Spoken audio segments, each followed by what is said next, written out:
Bismillahirrahmanirrahim. Alhamdulillahi hamdan katsiran tayyiban mubarakan fihi kama yuhibbu rabbuna wa yardah. Wassalatu wassalamu ala man la nabiyya ba'dah wa ala alihi wa sahbihi wa man walah. Yaqulu rabbuna tabaraka wa ta'ala fi muhkamit tanzil wa huwa asdaqul qailin ba'da a'udzu billahi minasyaitonir rajim. Ya ayyuhalladzina amanu taqullaha haqqa tuqatih wa la tamutunna illa wa antum muslimun. Allahumma salli ala Muhammadin wa ala alihi wa sahbihi wa sallam. Allahumma 'allimna bima yanfa'una wanfa'na bima 'allamtana wa zidna ilman warzuqna fahman. Assalamualaikum warahmatullahi wabarakatuh. Alhamdulillah, Bapak Ibu jamaah sekalian, kita memuji Allah Subhanahu wa taala bahwa kita alhamdulillah dalam keadaan baik, dalam keadaan sehat, bisa berkumpul kembali di masjid kita yang mulia ini untuk kita sama-sama mempelajari ayat-ayat Allah Subhanahu wa taala. Tidak lupa kita bersalawat kepada junjungan Nabi kita, Nabi besar Muhammad sallallahu alaihi wasallam. Bapak Ibu jamaah sekalian, insyaallah pada kesempatan malam ini kita melanjutkan bagian ketiga, mudah-mudahan bisa selesai pembahasan ayat di surah Al-Baqarah ayat 186. Allah Subhanahu wa taala berfirman, wa idza sa'alaka ibadi anni wa inni qaribun ujibu da'watad da'i idza da'an.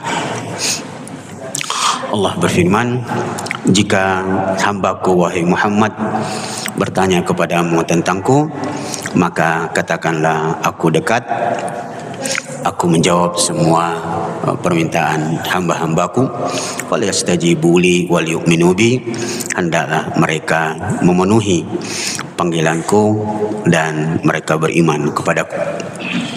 Kita telah membahas dua bagian dari hal-hal yang berhubungan dengan doa. Yang pertama tentang keutamaan doa, kemudian waktu-waktu mustajabah. Beberapa penjelasan telah kita sampaikan. Tidak apa-apa kita ulang sedikit. Di antara waktu-waktu mustajabah adalah waktu antara iqamah, azan dan iqamah. Kemudian di hari Jumat seperti ini tadi antara asar sampai masuk waktu maghrib, dan kemudian di dalam salat di waktu sujud dan ketika tasyahud sebelum salam. Itu adalah waktu-waktu yang atau keadaan yang sangat mustajabah untuk berdoa kepada Allah Subhanahu wa taala. Kita lanjutkan beberapa poin. Kemudian ulama kita menyebutkan di antara waktu yang mustajabah untuk berdoa kepada Allah Subhanahu wa taala adalah ketika inda nuzulil matar, ketika hujan turun. Dan ini banyak yang lalai, sebagaimana kebanyakan kaum muslimin lalai di hari Jumat setelah asar menjelang maghrib. Waktu ini adalah waktu yang mustajabah ketika turun hujan, ya. Disitulah sebenarnya adalah waktu yang baik untuk berdoa kepada Allah Subhanahu wa taala. Nah, mudah-mudahan dengan penyampaian ini kita menjadi orang-orang yang selalu berjaga-jaga dan memanfaatkan waktu-waktu atau momen-momen yang baik untuk berdoa kepada Allah Subhanahu wa taala. Berikutnya juga keadaan atau waktu yang mustajabah dan sering dilalaikan oleh kaum muslimin untuk berdoa selain ketika hujan turun adalah ketika bersafar.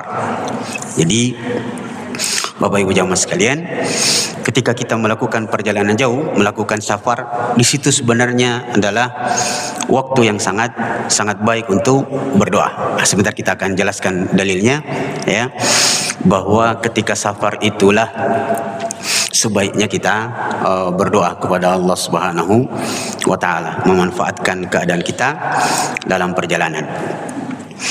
Berikutnya, jamaah sekalian, waktu yang mustajabah untuk berdoa kepada Allah Subhanahu wa taala adalah inda au fi thuluthil lail akhir, ketika sepertiga malam terakhir.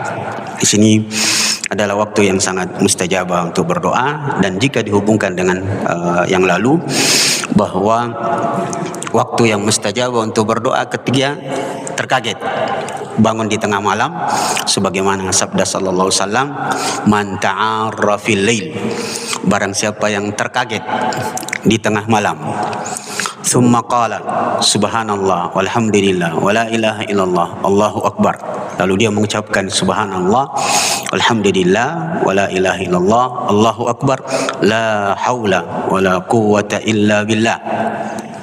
Kemudian dia mengatakan la ilaha illallah wahdahu la syarikalah lahul mulku wa lahul hamdu wa huwa ala kulli syai'in qadir.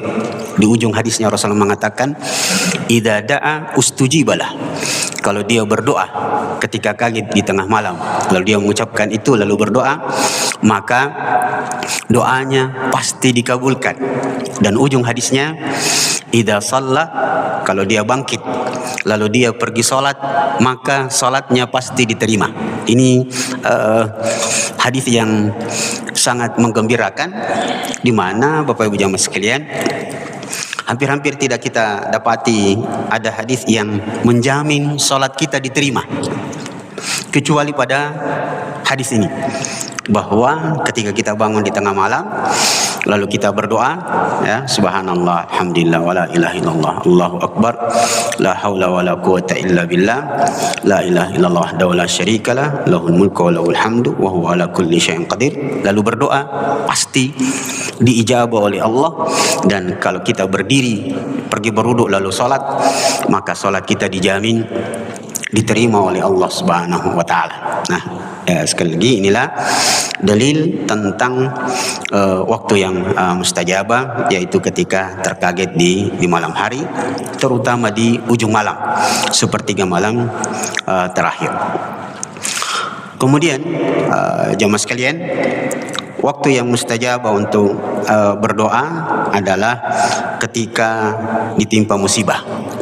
Ya, jadi kalau ada masalah yang menimpa kita, maka disitulah sebaiknya kita berdoa kepada Allah Subhanahu wa taala. Dan banyak-banyak kaum muslimin jika ditimpa musibah, ya justru yang dilakukannya adalah ya mengeluh dan seterusnya. Padahal disitulah tempat atau keadaan yang sangat baik untuk berdoa kepada Allah Subhanahu wa taala. Kemudian Bapak serta saudara sekalian, tempat yang sangat baik untuk berdoa kepada Allah Subhanahu wa taala, saya bawa kita ke tanah haram. Kalau kita berhadapan dengan, kita masuk di Masjidil Haram, di situ ada beberapa tempat yang sangat mustajabah untuk berdoa. Yang pertama, yang sangat penting dan sangat mustajabah adalah di Multazam.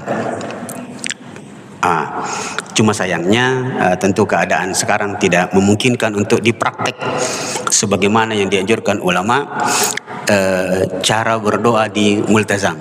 Hukum asalnya, Bapak Ibu jamaah sekalian, berdoa di Multazam itu melengketkan badan pada multazam, makanya dinamakan iltizam.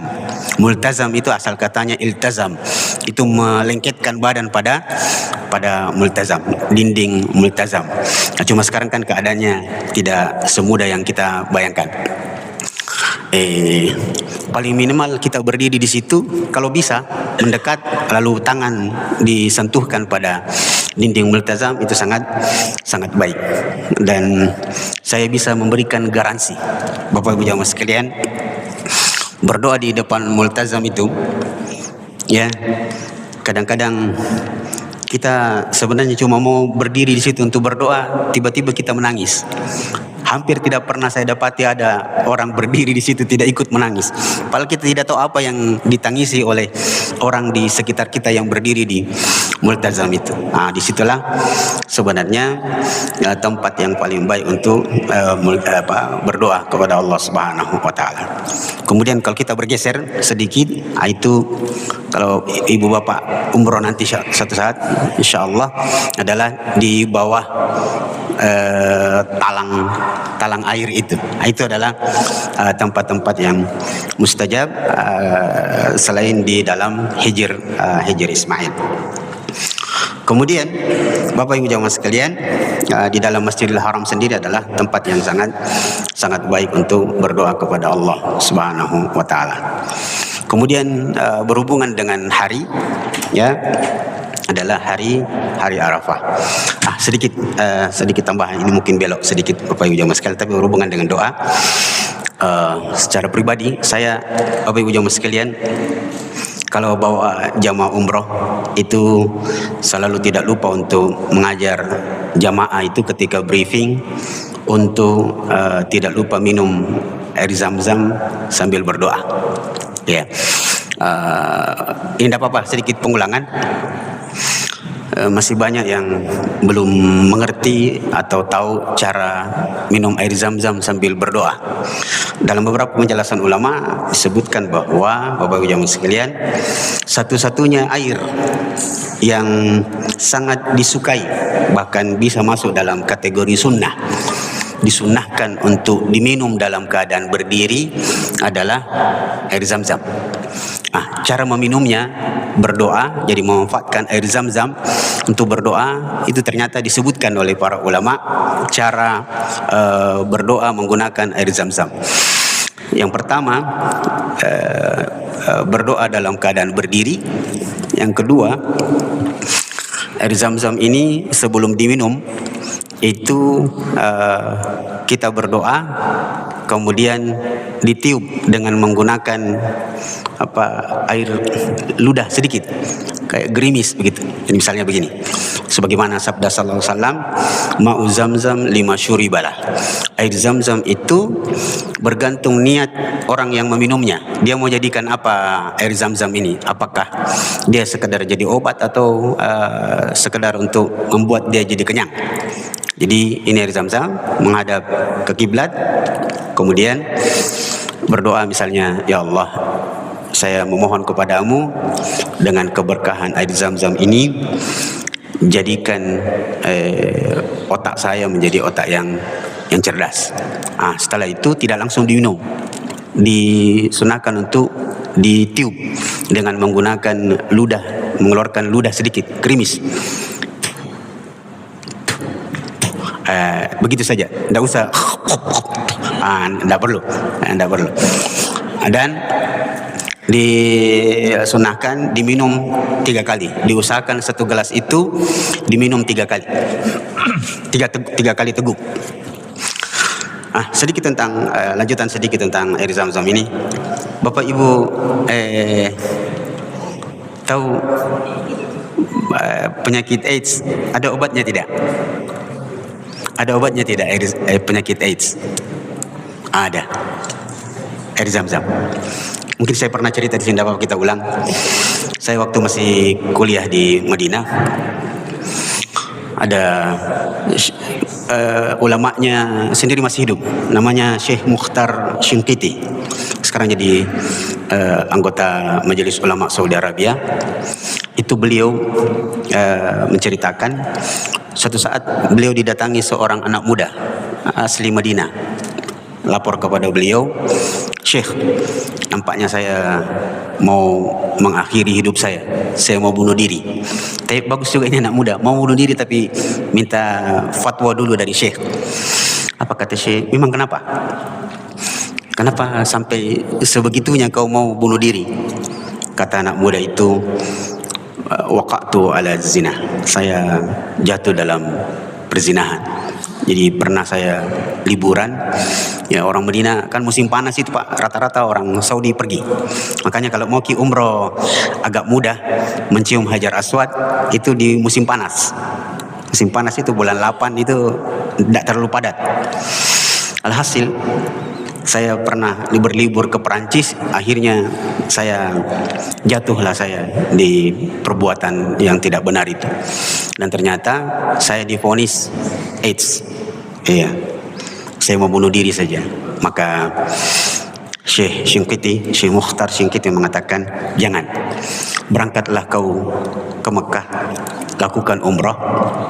Nanti setelah selesai umrahmu, kau ambillah air Zam-Zam, lalu minum dan bertaubatlah di hadapan Allah Subhanahu wa taala, depan Ka'bah itu dengan taubatan nasuha. Lalu katakan, ya Allah, kalau kehidupan masih baik bagi saya maka hidupkan saya. Kalau kematian lebih baik maka matikan saya. Apa yang terjadi? Singkat cerita, anak muda itu pergi umroh, dan kemudian di hari pertama selesai melaksanakan ritual umroh, dia ambil air Zam-Zam 1 gelas, lalu dia berdoa dengan doa yang diajarkan oleh Syekh. Apa yang terjadi? Setiap teguk dia minum itu langsung muntah Pak, dan muntahnya hitam, warna hitam. Hari kedua dia ceritakan, dia minum lagi air Zam-Zam sesuai dengan anjuran Syekh. Dia muntah dan muntahnya warna kuning. Di hari ketiga dia minum lagi dan berdoa seperti itu lagi di depan Ka'bah. Itu dia muntah dan muntahnya jernih seperti muntahan air biasa. Beberapa hari kemudian dia pulang ke Madinah, periksa lagi ke dokter. Dokternya heran, kamu dari mana? Katanya, kenapa? Ya, ini tidak masuk akal. Itu penyakitmu bersih.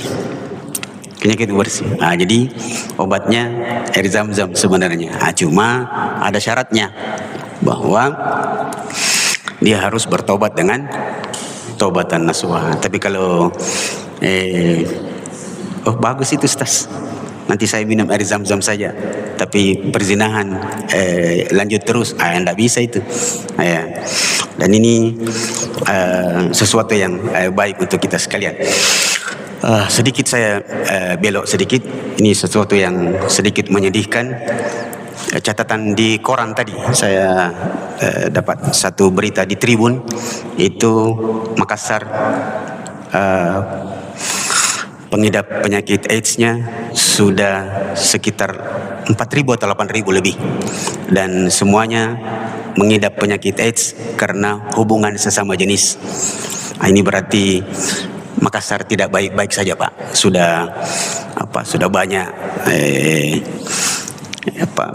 pengidap penyakit AIDS-nya juga, dan ternyata banyak homonya. Ini yang sedikit membuat kita gelisah untuk generasi kita ke depan. Ya, cukup menggelisahkan Pak, sebab kemaksiatan semakin merajalela dan ternyata perzinahan semakin merajalela. Ya Pak ya, kemaksiatan merajalela dan perzinahan semakin merajalela. Itulah yang terjadi.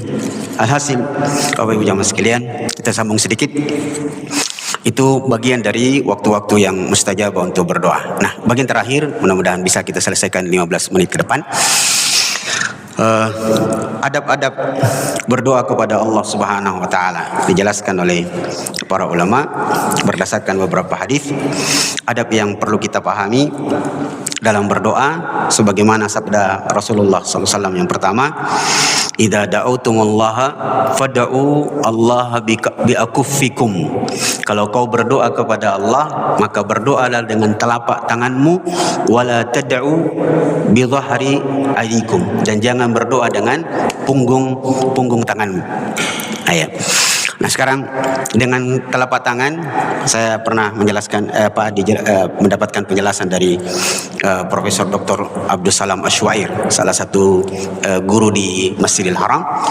Beliau menyebutkan beberapa dalil dan bentuk berdoa. Jadi berdoa yang paling pertama yaitu tangannya sejajar dengan dada, kemudian telapak tangannya ini dilengketkan Pak, dilengketkan, kemudian sedikit telapak tangannya ini menghadap ke wajah. Syekh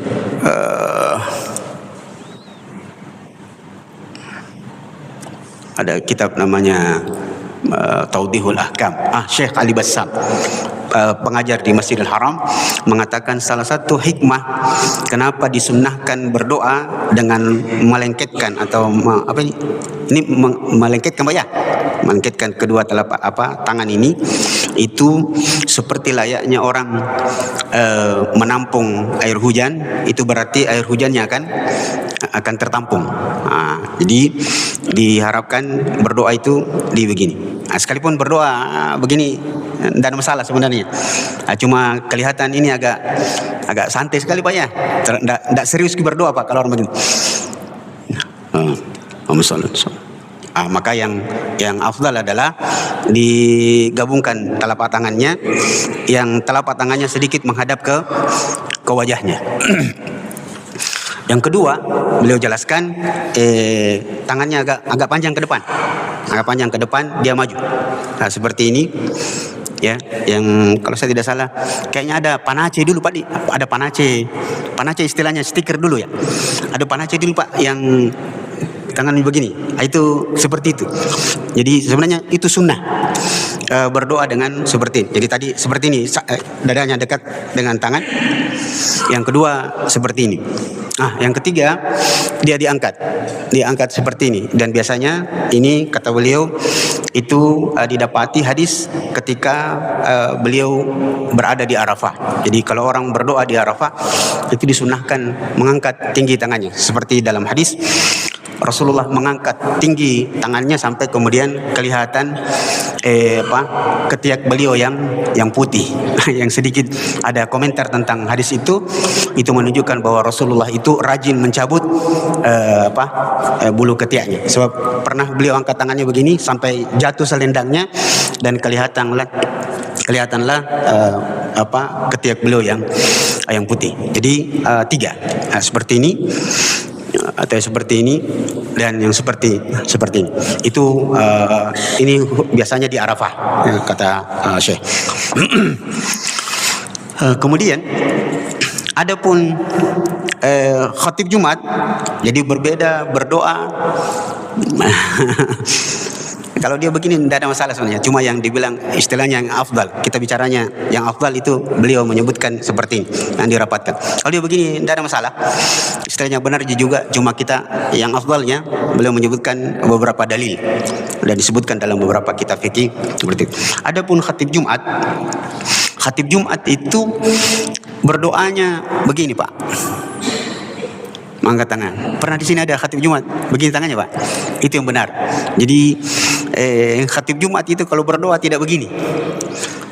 Banyak-banyak khatib Jumat kalau berdoa Allahumma fir lil muslimin wal muslimat. Ini pernah terjadi di zaman tabi'in, di abad ketiga Hijriah. Ada khalifah berdoa, karena dulu Pak khalifah khatib juga. Tidak sama sekarang, susah dapat khalifah yang bisa berkhutbah. Dia begini, maka ada tabi'in ambil kerikil, dia lempar khatib.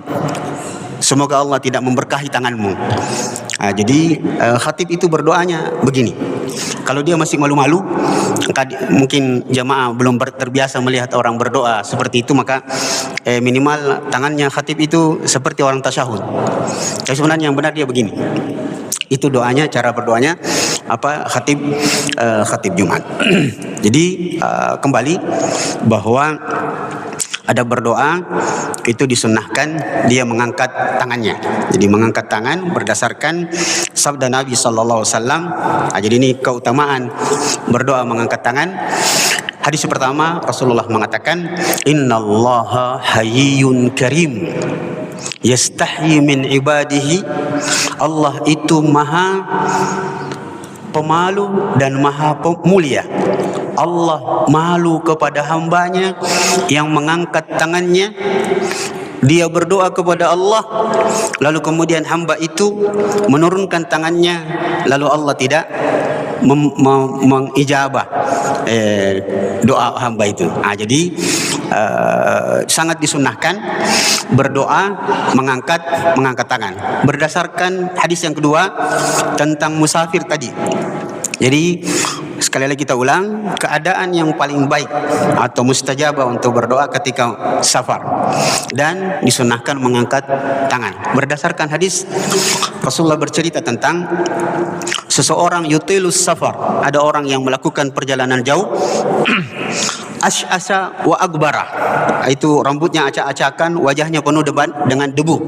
Nah, di sini memberikan petunjuk kalau berdoa, terutama kalau mau salat istisqa, itu datang dengan baju yang biasa. Jadi kalau salatnya salat minta hujan, itu jangan pakai baju baru. Beda kalau salat Id. Jadi disunahkan kalau salat istisqa minta hujan itu datang dengan baju yang lusuh. Bahkan Nabi ketika berdoa ketika salat istisqa itu dia balik jubahnya. Nah, alhasil disunahkan untuk mengangkat tangan, yaitu keutamaan berdoa sambil mengangkat tangan. Itu adab yang kedua. Adab yang ketiga, Bapak Ibu jamaah sekalian, adalah memulai dengan hamdalah. Kita ikuti urutannya. Jadi berdoa itu dengan hamdalah. Boleh membaca Al-Fatihah sampai selesai. Jadi berdoa, ini angkat tangan. Alhamdulillahirabbil alamin. Bismillahirrahmanirrahim. Alhamdulillahirabbil alamin sampai waladhdallin amin. Kemudian kedua, salawat. Bersalawat kepada Nabi, Allahumma shalli ala Muhammad wa ala alihi washabbihi wasallam. Kemudian memulai doa untuk diri sendiri. Jadi berdoa adabnya adalah berdoa untuk diri sendiri, kemudian orang terdekat, anak istri, kemudian orang tua, kemudian kerabat, kemudian orang lain. Dan sangat dianjurkan ketika berdoa jangan lupa mendoakan orang lain.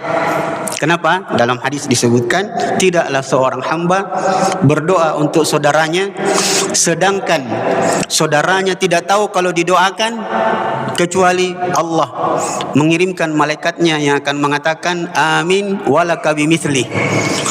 Amin, semoga doamu diterima dan engkau akan mendapatkan yang semisal. Itulah sebabnya dari hadis ini pula dijadikan dalil oleh para ulama bahwa kalau mau cepat dikabulkan doanya, maka doakan orang lain. Kenapa? Ketika kita mendoakan orang lain, maka malaikat akan mendoakan kita. Berikutnya disebutkan menutup doa dengan salawat. Jadi menutup doa dengan salawat. Dan ini sedikit ada polemik di mana kebanyakan kaum muslimin yang menisbatkan kepada Imam Syafi'i menutup doanya dengan Al-Fatihah. Yang kuat adalah lebih kuat menutup doa dengan, jadi kalau sudah Rabbana atina fid dunya hasanah wa fil akhirati hasanah wa qina adzabannar. Allah wa sallallahu ala Muhammadin wa ala alihi washabbihi salam. Selesai. Entah dia mengusap wajahnya atau dia melepaskannya. Jadi mengusap wajah setelah berdoa itu ada dalilnya. Hanya saja yang dipersoalkan ulama, apakah setiap kali berdoa mengusap wajah atau tidak. Alhasil bahwa boleh mengusap wajah, boleh tidak. Sebab riwayat dari Ibnu Umar, beliau mengusap wajahnya. Hanya saja tidak ada dalil keutamaan. Jadi jangan menyangka bahwa lebih utama mengusap wajah daripada yang tidak. Dua-duanya boleh. Kemudian disebutkan salah satu berikutnya beberapa adab berdoa, bahwa hendaklah ketika berdoa itu dipenuhi dengan keyakinan bahwa doanya pasti akan dikabulkan oleh Allah Subhanahu wa taala. Yang paling terakhir, Bapak Ibu jamaah sekalian, nanti sisanya kita atau terakhir nanti ada 2 poin lagi. Yang terakhir yang perlu kita pahami, jika kita mendoakan orang lain, maka sangat disunahkan untuk menyebut namanya.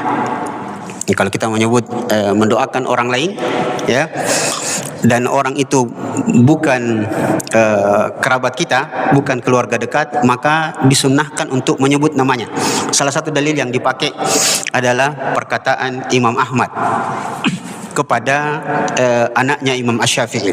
Beliau mengatakan, "Ya Abdullah, ma sajadtu sajadatan illa da'utu sab'an." Wahai Abdullah, tidaklah aku bersujud kecuali aku mendoakan 7 orang. Salah satunya adalah bapakmu, Imam Syafi'i. Jadi sangat disukai untuk mendoakan, ketika mendoakan orang lain dengan menyebut namanya. Kalau anak, ya Ustaz. Kalau anakku yang saya doakan, apakah perlu disebut namanya? Kalau anak tak lebih dari 1, maka sebaiknya sebut namanya supaya menentukan siapa yang didoakan dengan doa tertentu. Maka ini yang penting. Yang terakhir, Bapak Ibu jemaah sekalian, nanti sisanya kita jawab. Disebutkan bagian dari adab berdoa, Yustahabbu bid-du'a, sangat disukai ketika seseorang berdoa itu menyebut sebab kenapa dia minta itu. Jadi misalnya kita berdoa, "Ya Allah, berikan saya harta yang banyak." Maka sebaiknya menyebut sebabnya. Kenapa minta harta yang banyak? Untuk apa? Itu sangat disukai. Berdasarkan beberapa ayat ini yang dikumpulkan oleh salah seorang ulama yang masih hidup di Mesir, beliau mengatakan, perhatikanlah doa beberapa nabi ini. Yang pertama, doa Nuh alaihissalam, ketika beliau memanjatkan doanya, beliau mengatakan, "Rabbi la tadar 'alal ardi minal kafirina dayyara." Ya Allah, jangan kau berikan kesempatan orang-orang kafir hidup di muka bumi ini. Sebabnya, innaka intadarhum yudillu ibadaka wala yalidu illa fajiran kafara. Sebab kalau kau berikan kesempatan orang-orang kafir itu menguasai bumi ini, ya Allah, mereka hanya akan menyesatkan hamba-hambamu dan mereka akan melahirkan orang-orang yang fajir dan orang-orang yang kafir. Kita lihat doa Ibrahim. Doa Ibrahim alaihissalam ketika beliau berdoa, "Rabbana liyuqimus shalah waj'al af'idatan minan nasi tahwi ilaihim."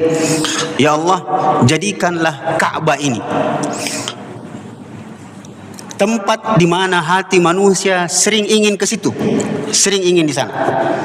Jadi apa yang kita rasakan sekarang, Bapak Ibu yang pernah ke Tanah Suci, itu hatinya selalu mau kembali, sekalipun harus mengumpulkan uang dalam waktu yang lama. Itu doa Ibrahim.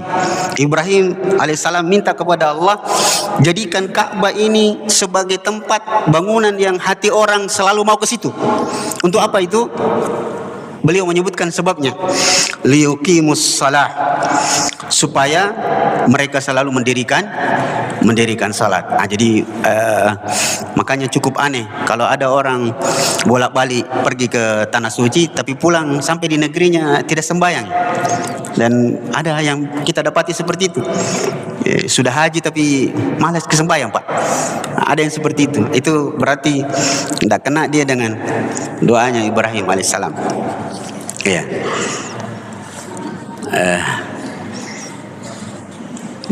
Tidak apa-apa. Saya ingin mengulang lagi, Pak, satu penelitian tahun lalu bahwa 86% penduduk Indonesia yang Muslim, ya, kalau diperkirakan dari 280 juta penduduk Indonesia, sekitar 200 juta penduduk Indonesia yang Islam, ternyata yang sholat cuma 33,6%. Cuma 33, Pak. Itu pun pertanyaannya cuma satu. Apakah, ya, sekitar 30 juta saja. Itu pun pertanyaannya satu. Apakah Anda sholat 5 waktu? Iya. Coba kalau dilanjut pertanyaannya, apakah Anda sholat tepat waktu? Nah, mungkin 10%. Kalau dilanjut lagi, apakah Anda sholat di masjid? Agak harapan. Tinggal 5% lah kira-kira. Inilah mungkin menjadi penyebab kenapa negeri kita, Pak, Indonesia ini yang SDA-nya luar biasa, tapi miskin-miskin kita semua. Jadi sebenarnya bukan karena cuma pemerintahnya yang kurang adil. Memang kita yang jauh dari agama ini. umat kita tidak mendirikan sholat, menjalankan agamanya dengan baik. Negeri-negeri lain, apa ji kekayaannya? Ya, negeri Arab dan seterusnya. Nah, ini karena salah satunya janji Allah tentang keberkahan dijauhi oleh kaum muslimin. Satu ayat lagi untuk menunjukkan bahwa sebaiknya ketika berdoa sebutkan alasannya. Disebutkan alasannya. Misalnya, ya Allah, berikan saya kesempatan untuk lulus jadi tentara. Supaya apa? Supaya saya bisa ikut membela negara ini dan saya bisa mati syahid karenanya. Itu sangat baik. Ya. Kita dengarkan doa Rasulullah sallallahu alaihi wasallam. Di sini disebutkan ketika Rasulullah berdakwah kemudian terjadi penolakan, Rasulullah mengatakan, Allahumma intahlik hadhil isabah min ahlil Islam la tu'bad fil ard. Ini dalam perang.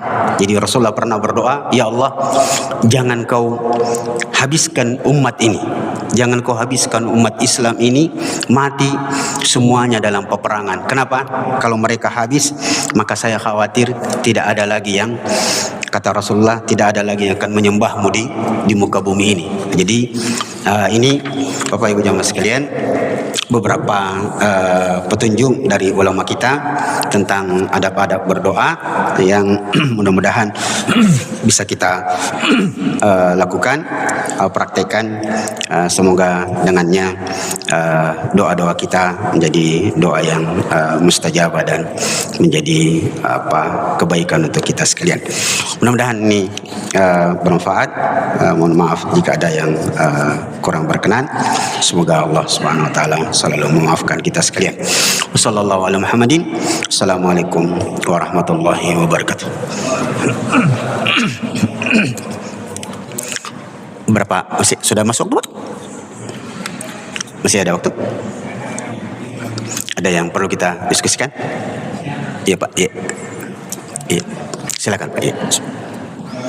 Begini, saya pernah melihat di media sosial halaman masjid itu foto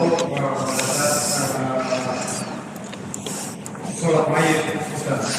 Jadi ada mayit yang tertutup dikafani full, ada yang mungkin di situ keterangannya yang lagi beribadah umroh mengaji, yang dipakaikan ihram, tapi mukanya kelihatan pada saat di salat itu. Oh iya. Dari menangis sahabatnya seperti apa, Ustaz? Oh iya. Jadi dalam hadis disebutkan bahwa orang yang mati dalam keadaan berihram itu dikuburkan dengan kain ihramnya.